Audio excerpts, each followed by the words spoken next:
everyone, and welcome to an episode of Eyes Wide Open. I'm Donna Schmidt, your host, and today I've got a very special guest that I'm going to introduce. Her name is Anna Fornachon. She is an energy healer, a Gendai Master Reiki Teacher. She works with the healing power of crystals, and of course she does so much more. But she's traveled and studied worldwide with the Shaman Practitioners. Her skills have been enhanced more recently through the study in the Peruvian Amazon, becoming a skilled Kambo practitioner.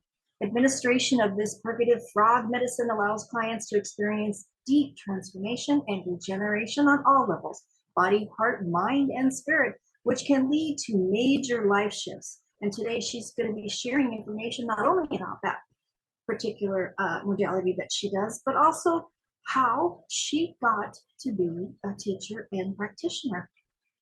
What led her in her life to this? Anna, welcome, welcome, welcome. Thank you so much, Donna. Very happy to be with you today. Oh, good, good. So with that introduction, if you will, kind of explain to the listeners and to myself, I'm curious, where were you, where did you grow up at? What was your childhood like? And how did that mold you and position you in your journey to be who you are today? Sure, I would love to share some of that. I am English, and I was born in England and spent a lot of my time in my childhood actually out of England. My father worked for IBM, and we had a lot of different assignments in different countries. And partially I grew up in Boulder, Colorado for 3 years, and Germany, and went back to England, and then went to Florida. And so whilst we were doing all of our times in the different countries that we lived in, we also traveled extensively to other countries and just explored. And so I had the fortune to be able to get this gypsy blood feeling in my bones, and want to be really curious about other cultures. And so a lot of my childhood was spent just observing different types of people, different traditions, different ways of living, and also different languages, being around different languages. So this really helped me to get a clear understanding of the diversity of the human population.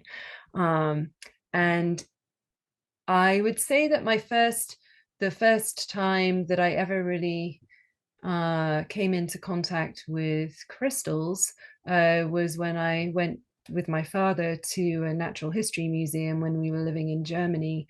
And I remember being told that I could have something from the gift shop, and the thing that I chose was an amethyst crystal. And I had a lot of fascination with this crystal, and it would sit on my shelf. I would touch it and observe it. I wouldn't have said that I would experience anything other than just looking at it and being with it. But I also developed a really wonderful connection with nature, because we did a lot of hiking, we did a lot of outdoor activities, and so that led me to really loving being in nature as well. And later on in my life, I had a fascination with textiles, and this was in my teens. I actually went to fashion college and did jewelry and silversmithing design. So I got more of an interest in stones then, and also in textiles and fabrics. And eventually that led me to, after I'd had a period of time in my 20s where I was not particularly happy, I ended up living in London, and I was doing things that weren't really things that made my spirit sing. I was actually into computer networking, funnily enough. And I just became very unhappy. And so I spent time kind of soul searching a little bit. At that time, I had no concept of what energy healing was. And I went for a foot reflexology session with a woman, and she happened to have connection with Reiki.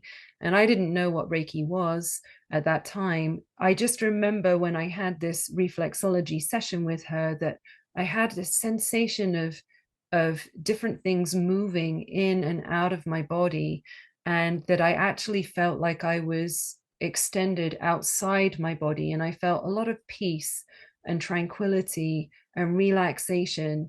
And I did also feel like there was something, a presence of something in the room with us, though I didn't at that time really understand what that was. And I worked with her for quite some time, over the period of about 6 months to a year.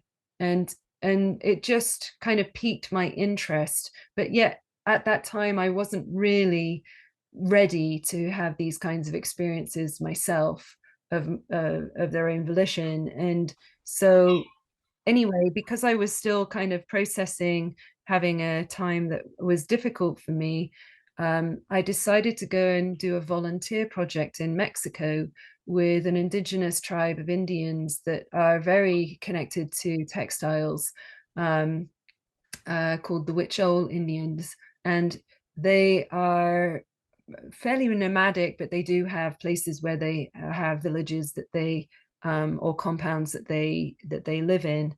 And the project that I was going to do as a volunteer was to do with weaving and spinning.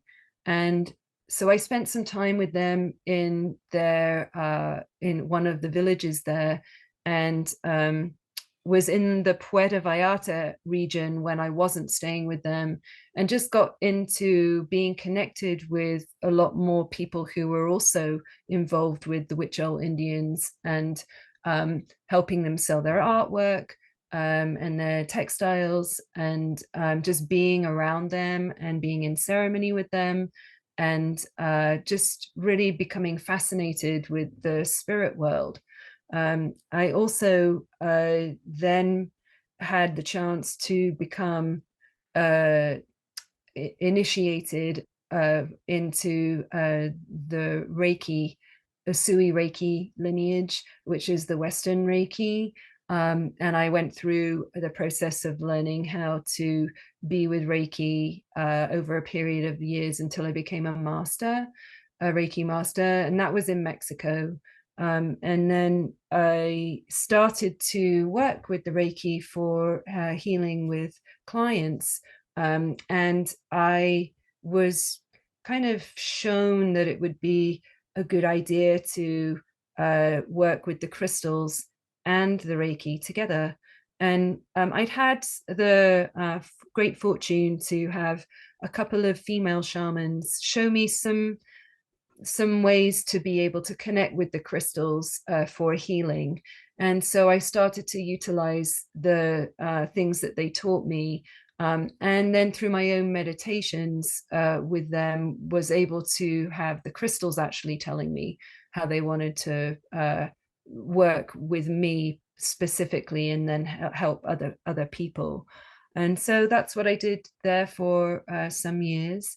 And then I moved to the States, and I got married and ended up near Grants Pass in Williams.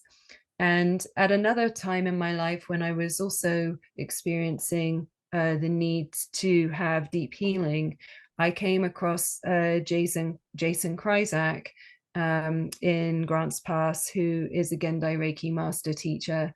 And at first I was a client of his. And what really took me quite by surprise, and also just really created a great deal of intrigue and interest in my connection with him was how he was with the Reiki energy. And it was very different from what I had experienced and what I had been experiencing with my clients and by myself with the Usui Reiki lineage that is Western Reiki. And he had been attuned into Gendai Reiki.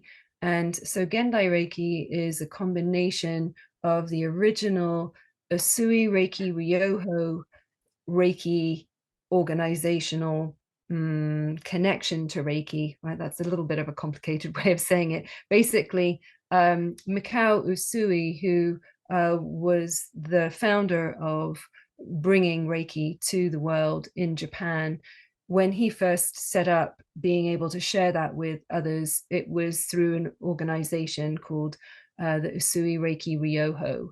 And so the Gendai Reiki is a combination of spiritual practices and exercises that come from that original Reiki connection with Mikao Usui, and then also the Western Reiki as well, which was brought to the United States via Hawaii by a woman called Hawaii Takata. And so I now work with my connection through the Gendai Reiki lineage, and I also teach and attune people into that lineage. Nice, nice. You know what's interesting is I'm listening to you too, and kind of following your life path there. It's fascinating how where you were brought up in the family that you were brought up in. We made it very easy for you to be like a world traveler and to experience different customs and different lineages and the way people practice their medicine.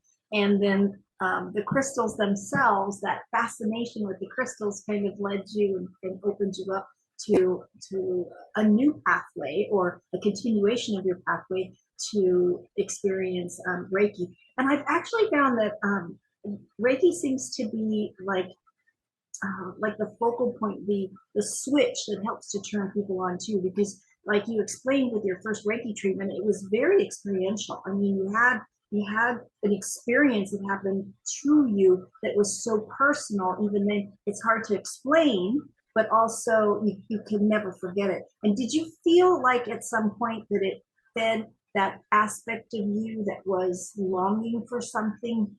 Like you said something about it was empty, felt a little empty inside. Did you feel like that was the beginning of being fed spiritually, so to speak? Yeah, you know, it's really interesting, your question. I find there's that I could answer that in multiple ways. First of all, to your querying around, did that help to open up my connection to experiencing a more spiritual connection? Yes, completely. That was true. What I would say about the Reiki itself, it's interesting, even trying to speak about Reiki and put words to something that is actually fairly difficult to define, because it's not seen with the naked eye. It's something that, you know, we're as humans, we're more ensconced in the third dimension. And even though Reiki moves through third dimensional objects and is a part of us and a part of nature innately, as life force energy or chi, there's many different names for it. The Reiki or life force energy or chi, it's a part of us. Like, we have that inside of us. It flows through the spaces in between the molecules and is a part of the molecules as well. I think it's a part of everything. And Reiki, the word Reiki, is a way to describe that energy, and also is connected to the original understanding and receiving of connecting to that energy that Mikao Usui was able to have when he had his a period of enlightenment or a period of connection with something greater than himself, that life force energy, and he felt it within himself and outside himself, and was able to have it permeate and come into his being in a very, very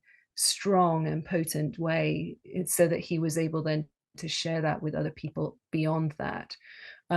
I feel like for myself, that was really probably the first real experience of being connected to that life force energy, apart from being in nature, like going on hikes and things like that, that I had. And it was an awakening. It did switch something on in me. What I'd like to describe it as is, when someone receives Reiki through a treatment, a hands-on treatment, or when someone is attuned into being able to have that connection for themselves, it's like being given a key to a door, and then putting the key in the door and turning it, and then opening the door and having the system penetrated or flooded, or a receiving of that life force energy into the body that is heightened and connected to, for instance, all of those masters that have come before, that have been with the Reiki, that have studied the Reiki, experienced it, taught it, and it's all a part of the same thing. So that's why when a person may experience Reiki being coming through the practitioner into their bodies, sometimes they can have a much stronger experience of healing than they may do on their own, just because they're connecting to that energy life force that isn't just coming from one place or space or consciousness, if you like. That's I a don't great, know if that makes yeah, any. yeah, that's a great explanation, because then it shows how we all are interconnected. So anything that we're really focused on, even if these masters themselves, these Reiki masters, are no longer in the flesh, they still are in that energetic spirit form that is, Yes. that comes in and actually works. So it's not just Anna that's working, it is, a multitude of other Reiki practitioners, coming in to assist. That's pretty powerful. Pretty powerful.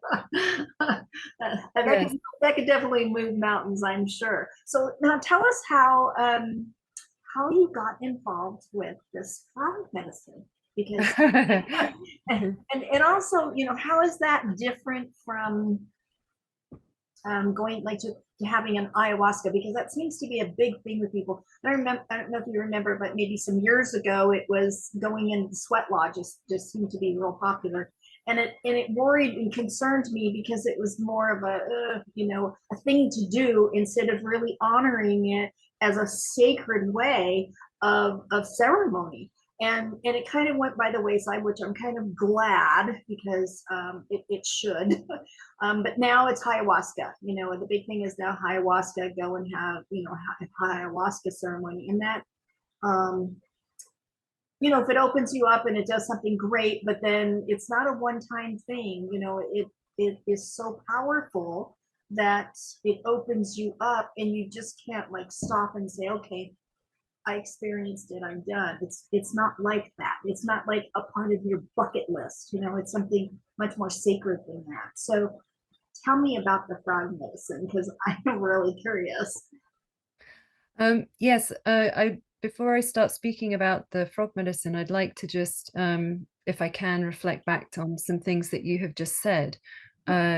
So, in what I have noticed in the years of working with people and practicing and helping clients is that often a person, and I've had this myself too in my own journeying with healing, that there's an emulation towards something that's kind of like unreachable or untouchable or over there or later, and not here and now. And there can be a tendency, because a lot of us have got our connections with habits and patterns and addictions and being distracted, that it often we actually kind of just want to have something as a band-aid to kind of put over, to soothe ourselves, or to help ourselves feel better about ourselves and our choices in life. And so when people go for things like an ayahuasca ceremony, or go to a lodge, or take another kind of plant medicine, or anything really that is something that can then start to even be a habit itself, that's when I start to question, oh, is this really helping the person? And the way that the medicine is being served or received, or what kind of container the people are within, that makes a big difference as to how someone's going to receive the medicine, and how they're going to be able to implement the knowledge that they receive during their experience in their daily life. And that's something that I've noticed in general, that there doesn't seem to be as much follow through for people once they've had a ceremonial experience, in how that they can cognitively start to understand what they've learned, and how they can implement it into their lives, and how they can let go of the things that aren't serving them anymore. And then, so my journey started with the Kambo medicine, which is a frog venom medicine that is collected from the skin of the giant waxy monkey tree frog in the Amazon. Its Latin name is Philodusa bicolor, because it has two colors, green and creamy white. And the venom is actually taken from the outer layer of the skin. The frogs don't get hurt or harmed.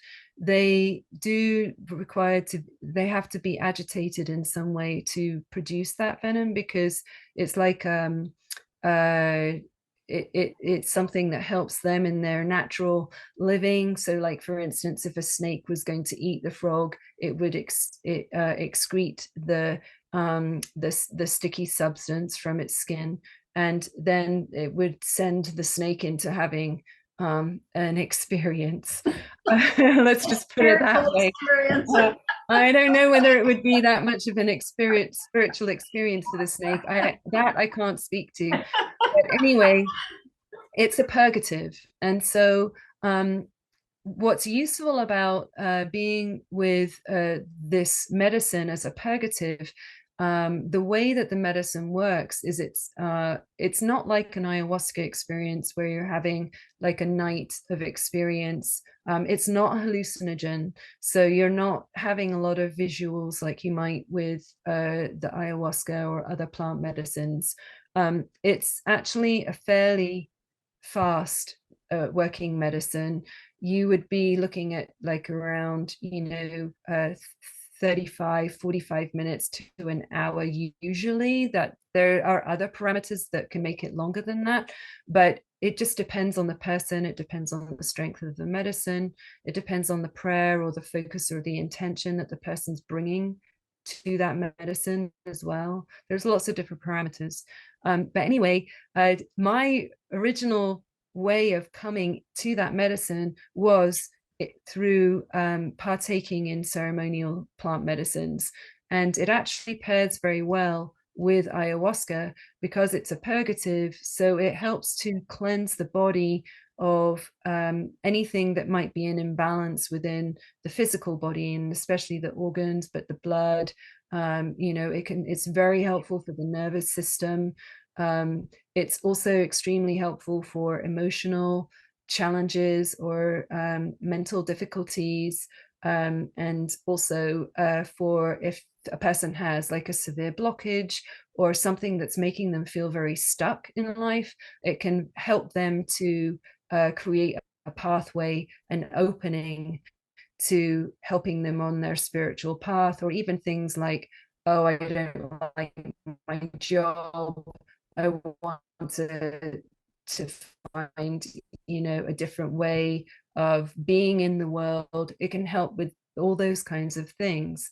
I was able to learn and experience with in Peru. They actually use the Kambo medicine for a variety of things. One of them being it really helps with their perception when they're hunting. So they actually believe that the animals that they're hunting already know that they're going to be hunted and killed, and they create a connection, or they're able to have a better connection with the spirits of the animals by cleaning their systems out with the Kambo, and it heightens perception. It helps you have a greater connection to the natural realms and can help you kind of like perceive energies that aren't seen. And then they also work with something called Nunu, which is a green tobacco snuff that's blown up the nose, both sides of the nostrils. And that can also help to kind of like create a way for the perception with the brain, and the acuity of what they can pick up when they're hunting. They also use it for something called mal ojo, which is a literal translation is bad eye. And what it means is, when someone might be jealous of you or envious of you, or kind of throwing negative energy towards you to harm you in some way. You could also relate it with things like black magic or those kinds of things. The Kambo is very good at being able to find the core aspect of what is connecting to a person energetically and being able to release that. And so I began receiving Kambo from a friend in some ceremonial circles, and I just absolutely loved it. It really helped me to have a better, clearer perception of who I was as a person, how I was operating in the world, and what I didn't want to be doing and what I did want to be doing with my time and with my spirit. And it also really helped me in my relationships. It helped me to let go of relationships that weren't serving me. It helped me to see how I, could take better responsibility for the parts that I was having in those relationships. It also helped clear my mind in a really big way. So much so that I had a passion for it, and I just decided I wanted to go and learn about it more and be able to be a practitioner for it and serve myself. And so that's what I did. I went to Peru to a very small healing center that was outside Iquitos. Iquitos is a center that has a lot of people going there for ayahuasca ceremonies and for Kambo experiences too.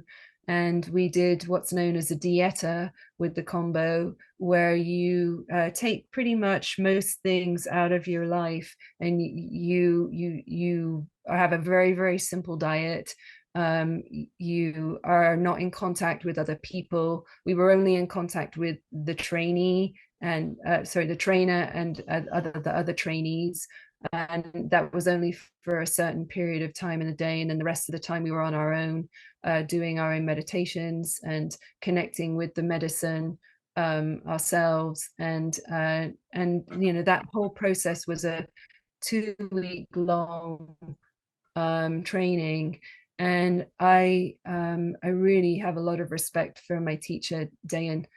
He was an incredible teacher, taught me a lot about observing and witnessing, being a neutral witness to what's happening in front of you as a person is receiving the Kambo. So you had the experience of being in ceremony when this was administered to you. How do you approach it in your own practice? Do you have a ceremony? Is it just one person there? Do you have a group of people? How do you? Yeah. So I just to be clear, the Kambo is when it's served around ceremonies that are, for instance, to do with ayahuasca. it's usually served either beforehand, or you can have it like in the morning. You're not getting served it during the process of being under the influence of the ayahuasca. It's at a different time. And so usually it's a one-on-one experience, but it doesn't have to be a one-on-one. It can be a group experience. I experienced my first Kambo, I experienced as a group experience, where multiple people were being served. I think there was maybe 4 or 5 people being served at the same time. And the practitioner was kind of overseeing all of us. Most of my Kambo experiences with my friend were individual and separate to the ceremony. The way that I do it myself is I like to focus very directly with one person at a time. And there are ceremonial aspects to it, with regards to what the person is coming with their intentions, their focus. I do prayer work with the person before we actually begin and create a safe container. Really, I start to create that safe container the night before.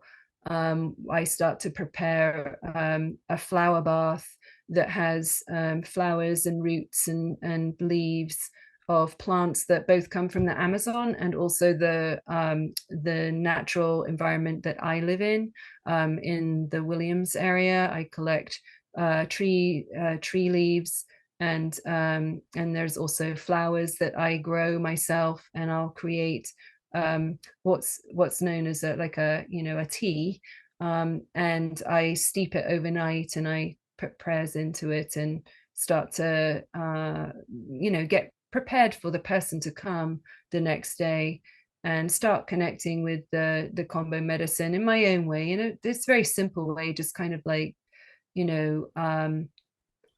just starting to prepare for the person to come. And then when the person is with me, there'll be a time when we're just sitting having tea and talking about what it is that they want to focus on. If there's any particulars that they want to share with me that are challenging for them or they need assistance with, then that's when I'll work with them on that.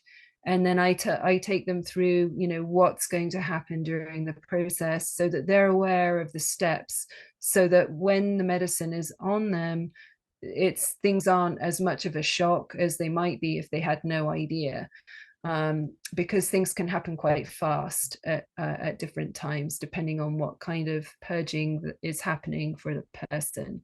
So the medicine is applied to the subcutaneous layer of the skin. And to be able to apply it to that layer of the skin, what I need to do is burn away the top layer of the skin. So the Matses tribe members, they use a vine that they collect, and then they dry it, and they chop it up into pieces. So they're like small little sticks. I was trained in both doing it that way and also using incense sticks. And the incense sticks are actually really a lot easier to use. And they also tend to be quite a bit thicker. So it means that you can apply the medicine a lot more quickly. So you use the incense stick to just slightly tap on the skin, and that burns it. And then I kind of like wipe the burnt skin away. It reveals the subcutaneous layer of skin underneath, and the Kambo medicine comes on a wooden paddle, and the paddle has when it's collected from the frog, the secretion is very sticky, and so it gets spread onto this paddle, and then it's dried, and then they send those dried sticks. They can even send them to me here in the mail if I wish, and that medicine has to be rehydrated before it can be put on the body. So it gets rehydrated with water, and then we're taught how to create it into small dots, flat dots, and that gets placed on the part of the skin that's being burnt away onto that subcutaneous layer of skin underneath, when the person is ready. And part of the preparation for getting ready is to drink a lot of water. You have to drink about 2 liters of water before you can actually have the medicine on you, because you're going to be in a position of purging. And often that purging is in the form of vomiting. You're not vomiting up food because you fast for at least 8 to 10 or 12 hours. You get prepared the night before, and then in the morning is when you actually do the ceremony. And so with nothing in your stomach, there's not really food coming out. It's more bile, in the water. And then you can also have other experiences of purging, like some people sweat profusely, or they may cry, or they may make sounds, or they may need to go to the bathroom to excrete that way. And it can happen or it can be shaking too, or feeling very cold, or feeling very hot. There's lots of different ways that you can experience it. And depending on the person and what they're going through and what they're trying to let go of, will depend on what kind of experience they have. Can you share some examples of what people might want to let go of? Yes, of course. So some people come to me who are looking for help to let go of fear, or maybe they're very depressed, or perhaps they have a habit. Maybe they have an addiction to sugar, perhaps, or maybe tobacco, or maybe drugs. It's actually very helpful for drug addiction or alcohol. Um, Sometimes people are stuck in a relationship and they aren't really sure why they're stuck. They're not really sure what to do about their situation, or maybe they're afraid to let go of the relationship. Also people who have suffered greatly in the way of abuse, or have severe PTSD. Those kinds of things can be helped with by the Kambo. Or if someone is very anxious, very nervous, and they're finding it really hard to be present and focus, the Kambo is really, really good for that too. And then sometimes people just want to open up their spiritual pathway a bit more. They may want to prepare themselves for a specific type of spiritual learning, or maybe they just don't know. Maybe they're lost and they want to get some kind of directive in their life. All of these things can be helped with by the Kambo. Okay. And is it usually once, or maybe it's twice, 3 times? It depends. It depends on the case. It's interesting being a part of the Kambo community, because there are different ways that the Kambo is taught. I feel very lucky that I got to get taught by my teacher Dayan, because of the very open way he approaches studying the differences in how people have effects from the medicine, and he'll approach it in a very kind of pragmatic, analytical way, but also kind of like, well, let's see, maybe this will work, maybe it won't, kind of thing. Sometimes it depends on the person.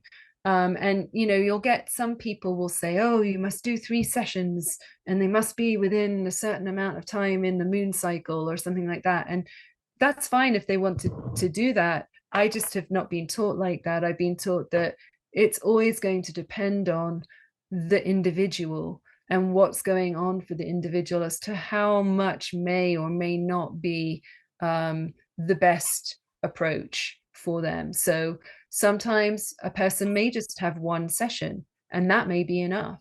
Or if someone is, really got something strong going on for themselves, either a physical ailment or maybe some thing in their life that really needs like a strong kind of breaking through, they may want to do 3 sessions. In the training, we were taking Kambo every day for a week, and so that you can do that.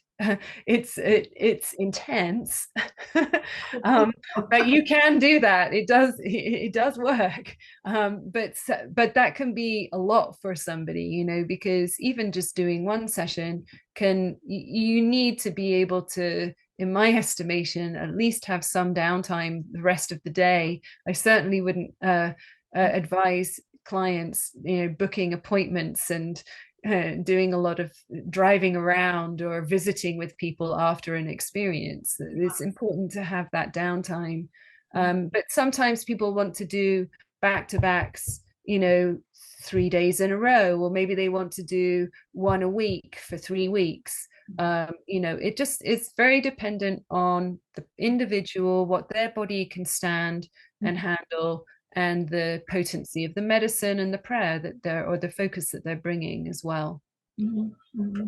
Yeah, I've noticed even through my own career, my own work, you need the process. You need to process it, and you also, and have to recognize too that you're going back into your life, if you will, and so things might shift there, and so you have to be ready for that if it does happen. Yes. Yeah. When you're talking, it reminds me of my near-death experience, because it is such a shift that everything's the same, but nothing is the same. If that's right. So you're perceiving things very differently, much more in depth, and things seem to have more meaning for you. At least for me, it did. And then to try and weave that back into your world. I mean, things shift and change. So you're kind of finding your middle ground, someplace that you can stand on before you do take the next step. And what is that next step kind of thing? So yeah, it is. It is. I think for some people can be really, really challenging. But on a side note here, I just read some information on ayahuasca and how they were actually saying, and I say they, but I can't remember where I picked up this information, that it was really good for people that had post-traumatic stress disorder. And I was thinking about, and addiction as well too.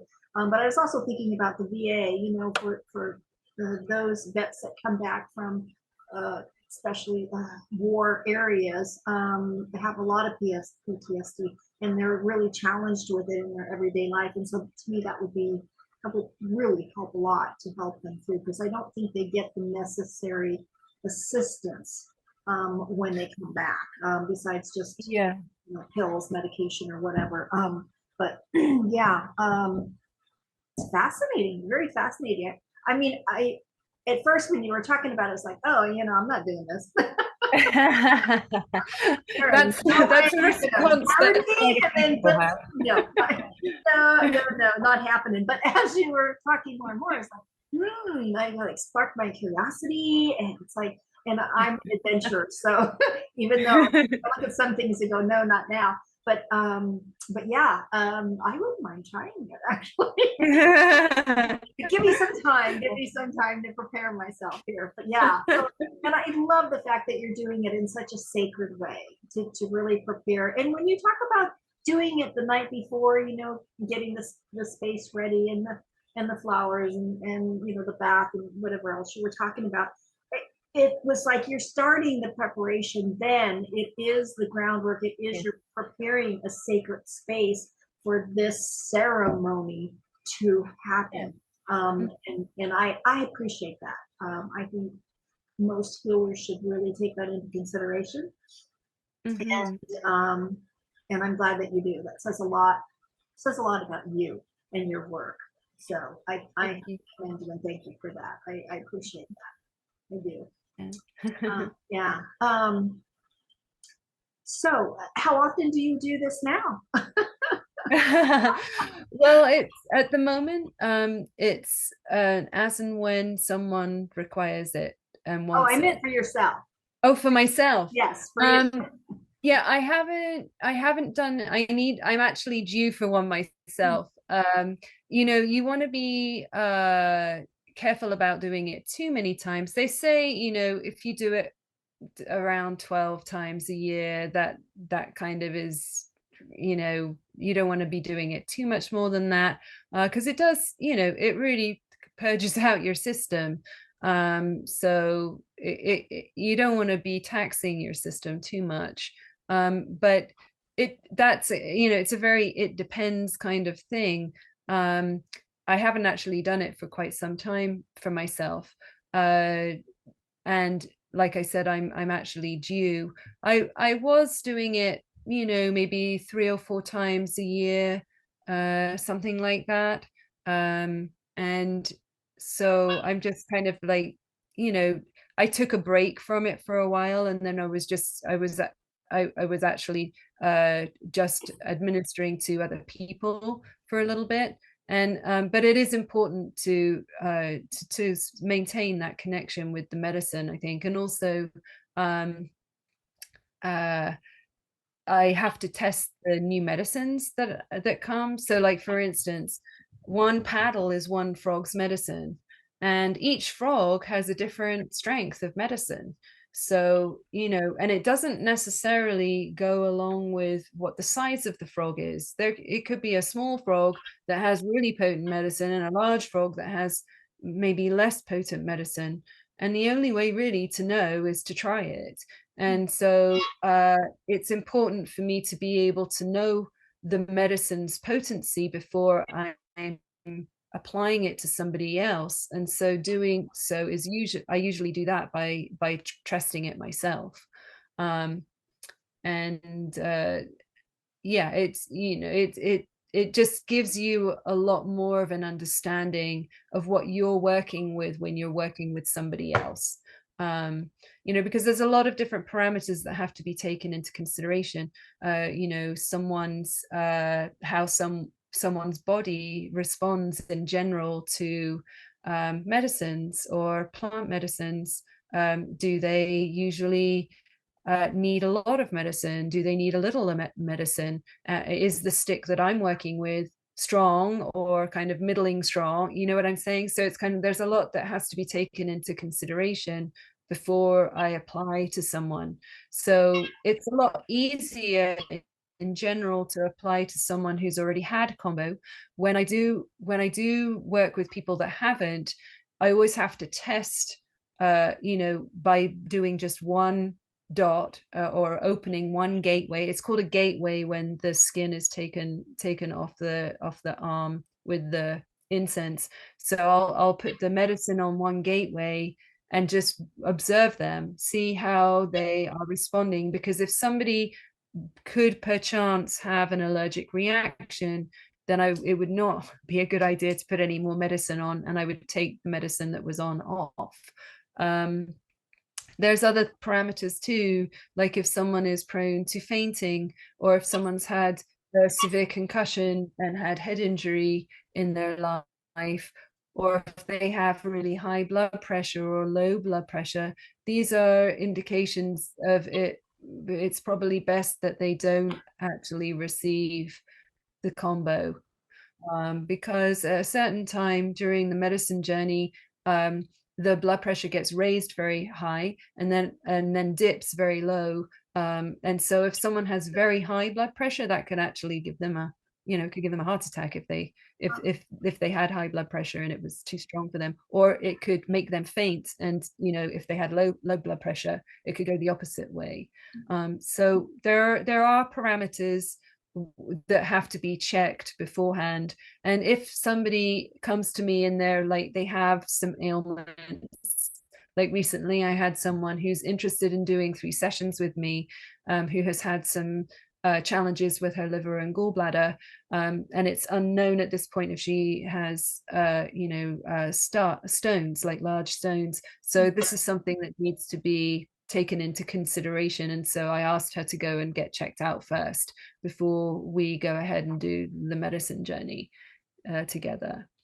So it's just, there are important things that have to be taken into consideration. So this works not only on a physical level, but also an emotional level, and it sounds like neurological level as well too.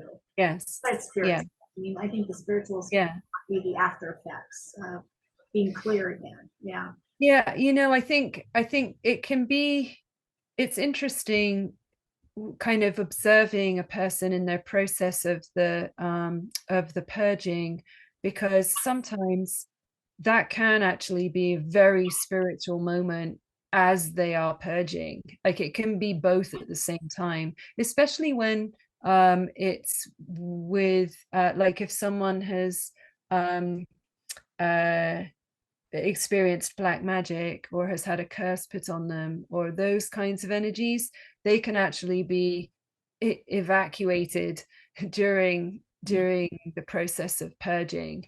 And then I work with different tools, animal bird feathers and the crystals and other forms of healing tools to help a person in that moment. And another important part of it is singing.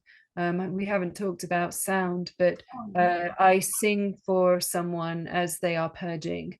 So there are certain songs that I was able to learn when I was in the Amazon that are connected with the Kambo medicine directly. I also sing other songs. It depends on what the person is experiencing, what their need is. Because a lot of the time when someone's experiencing the purging aspect of the medicine, it's very full on. You have to be willing to let go of control in this time, and for some people that's very, very hard.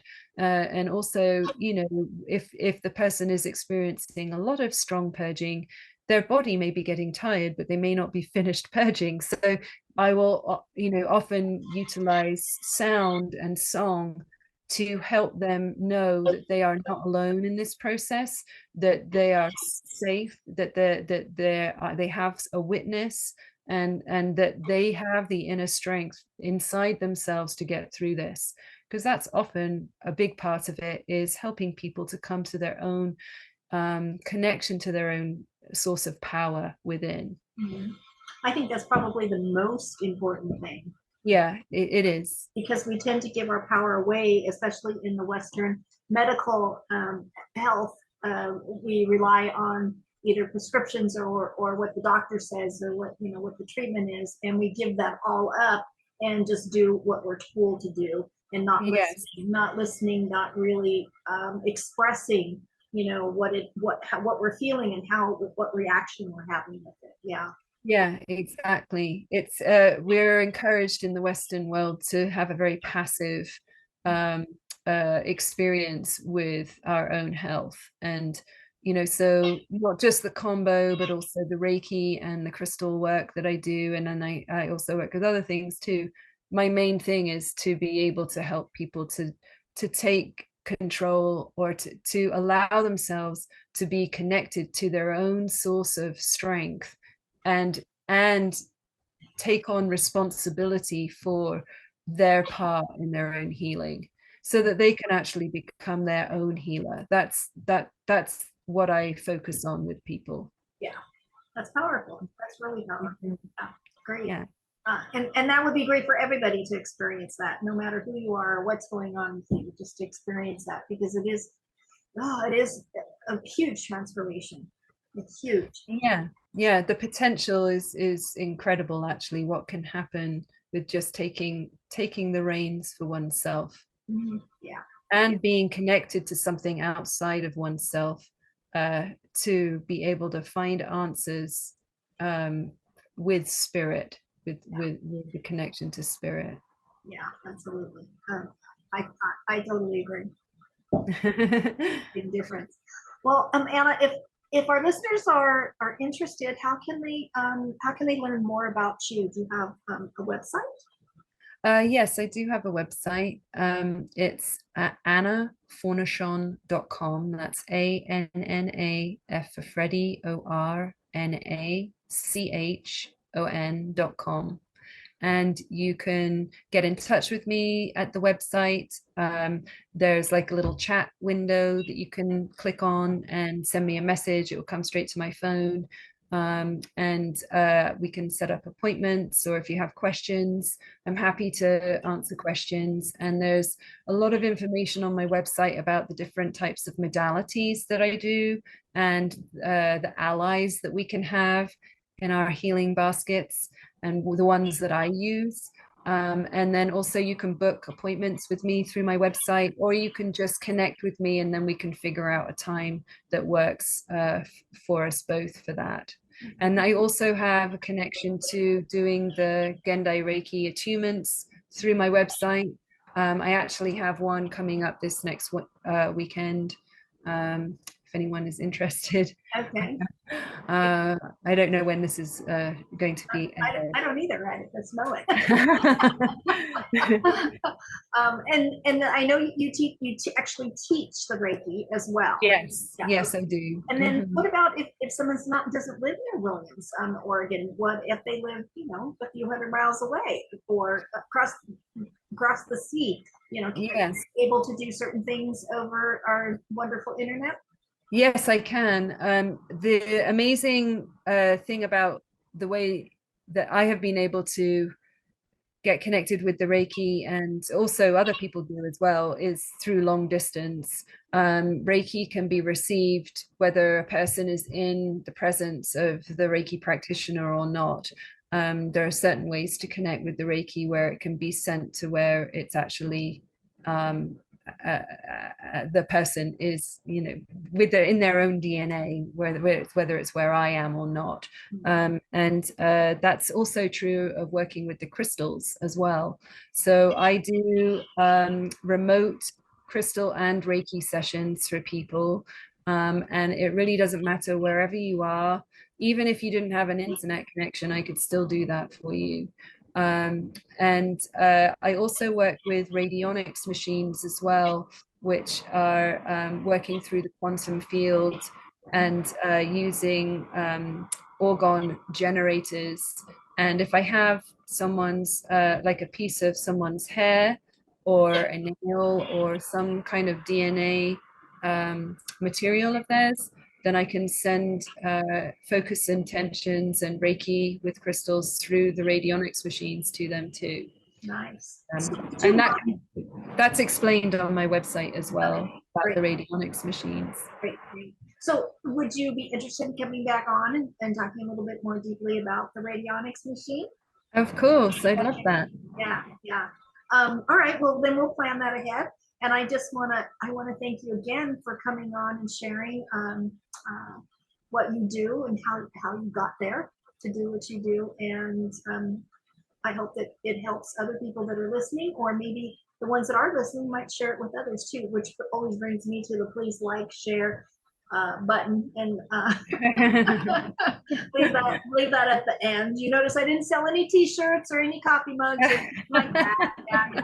I don't have a vitamin line or any of that, but just pure information from spirit, whatever I'm prompted and whoever I'm prompted to speak with. So I appreciate that, Anna, and I want to thank my teachers and guides for kind of guiding me towards you and getting to meet you. I had no idea you were so close, and that's really refreshing for me. I like that idea, so I hope we stay in contact. And I will put your contact information down below in case I didn't really get it, since your name is so beautiful. But a little tough on the English language, at least it is for me. So I appreciate that. But again, let's do this again. We'll schedule something, and if anyone wants to get in contact with you, they'll know how to find you. Sound good? Thank you. Yes, that sounds great. And I also want to thank your guides for getting in touch with me, for helping you with that, and my guides too. I feel very, very honored to be talking with you in this way. It really fills my heart with a lot of joy. Thank you so much. Yeah, you're very welcome. Same here. And ditto. And I got chills all over. All right. Thanks again.